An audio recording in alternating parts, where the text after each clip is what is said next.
আমরা কাগজ পড়ি,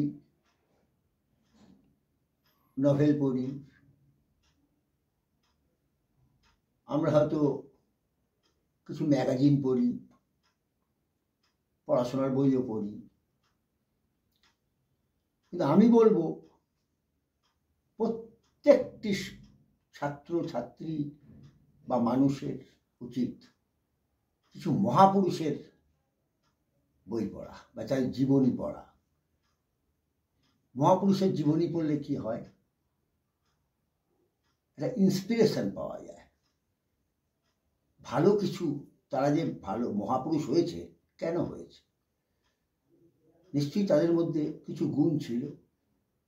সেই গুণগুলো আমরা পুরোটা না নিতে পারি, যদি একটু আধটুও নিতে পারি তাহলে আমরাও জীবনে অনেক বড় হতে পারব। হঠাৎ করে কেউ কোনোদিন বিশাল জায়গায় বা তাকে মহাপুরুষ বলা হয় না। যেমন ধরি বিবেকানন্দ, রাজা রামমোহন রায়, মহাত্মা গান্ধী, নেতাজি সুভাষচন্দ্র বোস, এদেরকে আমরা মহাপুরুষ বলি। এরা উজ্জ্বল নক্ষত্র।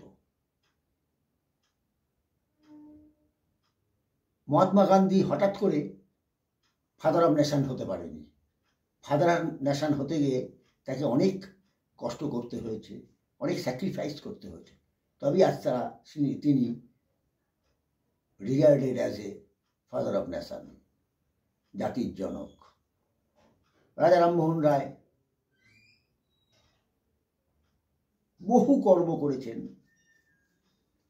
যেমন সতীদাহ প্রথা, তিনি সতীদাহ প্রথার বিরুদ্ধে ছিলেন এবং সাকসেস হয়েছিলেন। আর একটা নাম না বললেই নয়, আমাদের স্বাধীনতা সংগ্রামের বহু নক্ষত্র আছে যাদের ত্যাগের জন্য আজ আমরা স্বাধীন ভারতে বাস করছি। কিন্তু আমার মনে হয় সব থেকে উজ্জ্বল নক্ষত্র, যাকে আমরা বলি ধ্রুব তারা,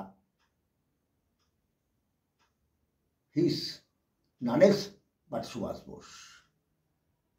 সুভাষ বোস এমন এক ব্যক্তিত্ব যাকে শ্রদ্ধা না করে পাওয়া যায় না। সবাইকে শ্রদ্ধা করি, কিন্তু আমি অন্ততপক্ষে বলবো যে সুভাষ বোসের থেকে আমার লাইফে বড় ক্যারেক্টার আমি আর দেখিনি। উনি এক টাইমে বলেছিলেন, let me die still from the world, not a stone cannot tell me where I am lie. আমাকে মরতে দাও, এমন জায়গায় মরতে দাও যেন একটা পাথরও বলতে না পারে আমার অবস্থান কোথায়। তাই আমরা তার জন্মদিন পালন করি, তার মৃত্যুদিন পালন করি না, কারণ আমরা জানি না তো কবে কোথায় কিভাবে মারা গেছে। Subhash Bose always told, cheer up my boy, cheer up, মানে মাথা তুলে কথা বলো। কোনোদিন তিনি কম্প্রোমাইজ করেন। তিনি মুসোলিনি, হিটলার সবার সঙ্গে দেখা করেছেন, কিন্তু মাথা নামিয়ে নয়। He never Bose down his head to any one except father, mother and god.